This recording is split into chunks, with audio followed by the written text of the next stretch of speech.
Hi, everyone. I'm Elizabeth Johnstone. I'm an MPH student at the University of Minnesota, and I worked with Adela Grando and Aziz Baxwala on electronic informed consent. A little overview. First, I'll describe what informed consent is in clinical research. I'll talk about the educational materials we included in our consent form, and discuss our evaluation study at Moores Cancer Center. So what is informed consent for research? This is the process by which people are educated about the research that they're participating in. Currently, it's done through paper-based consent forms, and these forms give little opportunity for in-depth explanations or additional information. We believe that electronic consent could replace paper because it could enhance the informed consent process and allow for greater education of patients. This is a diagram showing our enhanced informed consent. The tool we built works on an iPad and also in a browser window for computers. The educational materials we've included are a video, a glossary, frequently asked questions, explanations, images, and links to additional information.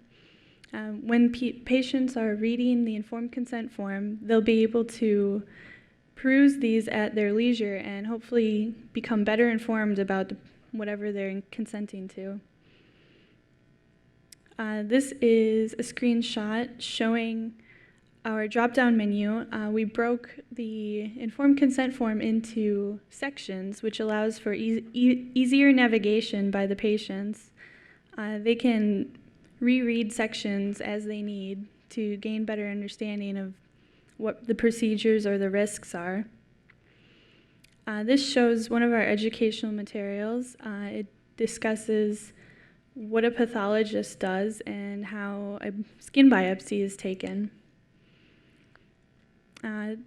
This one shows some of our frequently asked questions, and we included these at the end of each section and also at the end of the entire informed consent form so that patients can reread them all as necessary. After building the educational materials into the informed consent form, we made a comparative evaluation study. This is taking place at UCSC Moores Cancer Study and is a sub-study through Dr. Schwab's study for blood, urine, and tissue donation. We start by recruiting patients at Moores Cancer Center. The patients we recruit all have a diagnosis of cancer, and when they consent, we collect their demographic information, including their age, their education level, and their frequency of internet use. Then they will be randomized to receive either an enhanced consent form or a traditional paper-based consent form. The ones that have the enhanced consent form will have all of our educational materials available for them. And then both groups will conduct a self-assessment and a survey. And then finally, they will continue with the main study for donating their cancer blood and urine samples for research. We hope to gain insight into these three questions. First of all, do the patients actually access the additional educational materials when it's provided? We're doing this by keeping track of which hyperlinks are clicked on by which patients and how long each educational material is accessed. So we'll be able to know if they looked at the frequently asked questions but not the video. Then our survey will find out if they liked the way we presented the material and if they have any suggestions for improving it. It could be that our material is too overwhelming and cumbersome for patients, so we want to know that.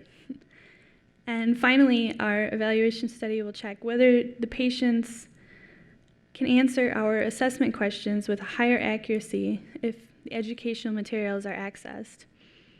We have 8 questions currently, and these are generic questions that are based on the material presented in the informed consent form. Finally, we hope that enhanced consent will give us an opportunity to increase patient understanding and allow for better patient education. Right now, our IRB board is reviewing our proposal. We hope to enroll 160 patients in 6 months after we receive the go-ahead from IRB. And finally, if we manage to achieve statistical significance in terms of patient understanding and satisfaction, then our enhanced consent will be put into use at UCSD Moores Cancer Center. I would like to thank my mentors, Adela Grando and Aziz Baxwala, our collaborators, Richard Schwab, Joanne Barker, Jeff Sale, Eric Zoe, and Jihoon Kim, and also many thanks to Cal IT2, IDASH, DBMI, and especially NIH. Thanks.